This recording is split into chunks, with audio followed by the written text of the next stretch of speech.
Bonjour Michel Bossier, vous avez écrit récemment un livre intitulé La science face à la conscience animale. Donc ce livre aborde un sujet important, quasi de société, qui montre l'évolution naturelle ou nécessaire finalement de la façon dont on se représente finalement l'animal aujourd'hui. En quelques mots, est-ce que vous pourriez vous présenter et puis nous dire un petit peu ce qui a motivé finalement la mise en route de ce travail? Bon, j'ai 70 ans, j'ai l'habitude de dire que je suis vétérinaire depuis 60 ans au moins. On peut dire que c'était une vocation. J'ai exercé ce métier avec passion comme praticien d'abord, mais étonnamment, je n'étais pas, je dirais, ces questions de la sensibilité de l'animal, ne parlons pas de la question de la conscience, mais même la question de la sensibilité animale n'était pas une question qui me préoccupait en soi quand j'ai commencé. Et finalement, ce sont quelques éleveurs qui m'ont sensibilisé à cette approche sensible de l'animal. Et puis, j'ai eu quelques responsabilités ensuite au sein de ma profession je dirais, qui étaient contemporaines de l'émergence des débats sociétaux sur la relation homme-animal et sur les traitements considérés comme mauvais effectués par les humains à l'égard des animaux, des autres animaux, on peut dire. Donc tout ça, ça m'a sensibilisé à cette question de la sensibilité et de la conscience animale. Et j'ai voulu ce qui m'a motivé, c'était l'approche scientifique. J'ai constaté que l'élément essentiel, c'était le progrès des connaissances scientifiques sur la question de la sensibilité animale et sur la question de la conscience, au moins de certains animaux, qui a été scientifiquement mise en évidence. Donc ce sont ces questions qui m'ont motivé. L'apport de la science. Donc votre propos s'appuie aussi sur des données scientifiques. Alors quels sont les sujets que vous avez abordés dans ce livre sur la sensibilité, sur la conscience, sur un mot qu'on connaît moins bien qui s'appelle la sentience. Pouvez-vous nous en dire un petit peu plus ? Tout d'abord, je dois dire que ce travail est un très très petit travail, un modeste travail. Je suis vétérinaire, je suis de formation scientifique naturellement, pour autant je ne me considère pas comme un scientifique, comme peuvent l'être les chercheurs. Alors, je pense que j'avais observé que dans tous ces débats, il y a souvent débat et polémique parce qu'on ne se met pas d'accord sur les mots. D'où l'idée, dans une première partie, de définir un certain nombre de mots qui soient utilisés, ne serait-ce que le mot animal, hein, déjà, tout simplement, la sensibilité, la douleur, la nociception, la souffrance.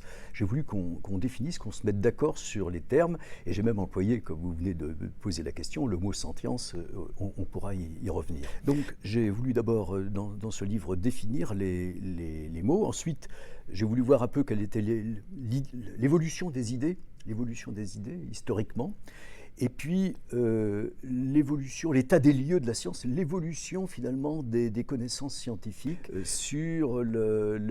en éthologie animale et sur également tout ce qui concerne les émotions, etc. Donc ce sont des connaissances qui sont récentes en réalité. Hein. C'est une affaire de quelques décennies.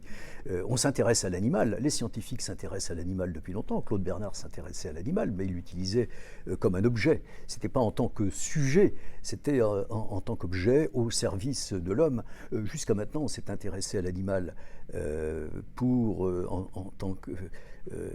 ses productions, également pour acquérir des connaissances sur l'homme, utiles notamment en médecine. Et là, depuis quelques décennies, sous l'effet notamment, je dirais, de débats sociétaux, on s'intéresse à l'animal pour l'animal et au cerveau de l'animal et à tout ce qu'il est capable de ressentir. Tout simplement. Alors, ressentir, justement, ceci m'amène au dernier point de votre question, la sentience.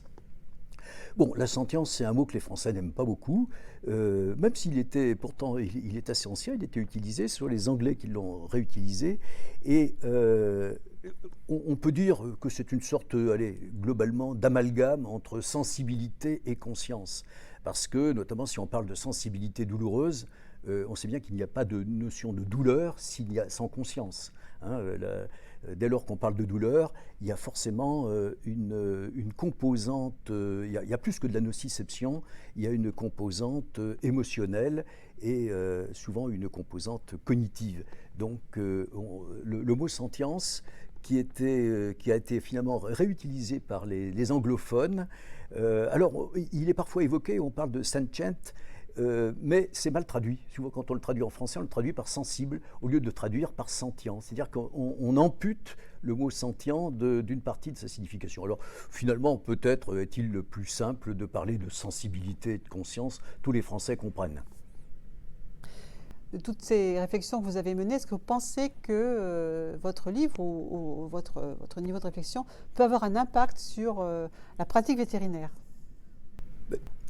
Je serais tenté de penser qu'il serait souhaitable que ces réflexions aient un impact sur la pratique vétérinaire. Je pense qu'il faut d'abord que les vétérinaires réfléchissent à qui ils sont. Finalement, les vétérinaires constituent une profession relativement nouvelle, un quart de millénaire. Finalement, l'idée d'avoir un corps de professionnels chargé de soigner et de prévenir les maladies des animaux est une idée relativement récente, une idée française. Mais ces vétérinaires, finalement, ils ont toujours été historiquement au service de l'élevage ou au service de l'exploitation de l'animal. Et je pense, l'animal étant, je dirais, plutôt perçu comme un objet, un instrument de l'homme. Il me paraît intéressant que les vétérinaires rentrent dans les débats sociétaux actuels, et qu'ils s'y impliquent, et surtout qu'ils réfléchissent eux-mêmes à leur pratique. Et si on prend l'exemple le cas de la pratique quotidienne, eh bien, je pense qu'il faut s'interroger sur, dans le cadre d'une médecine vétérinaire dont on aime à dire aujourd'hui qu'elle doit être bienveillante, eh bien, les vétérinaires doivent s'interroger sur leur façon d'approcher l'animal, la contention. J'ai le souvenir que moi, on m'a enseigné des méthodes de contention qui pouvaient être assez, je dirais, rigides. Finalement, la connaissance du comportement des animaux nous amène à évoluer dans les méthodes de contention. Si on prend simplement l'anesthésie, pendant longtemps, l'anesthésie pour les vétérinaires, c'était surtout le moyen d'immobiliser l'animal. La question de la perception de la douleur n'était pas forcément l'objectif premier du vétérinaire. Aujourd'hui, on sait qu'une bonne anesthésie, pour être efficace, ne doit pas seulement entraîner une perte de conscience, mais elle doit entraîner également une analgésie. Il n'y a pas de bonne anesthésie sans bonne analgésie. Donc tout cela, ça fait partie, ça s'inscrit dans ce corpus de connaissances nouvelles que nous avons acquis sur le cerveau des animaux, et les vétérinaires ne peuvent pas, ne pas s'inspirer de ça. Ils le font. Et puis, je serais tenté de dire aussi que les vétérinaires doivent se sortir finalement d'une approche uniquement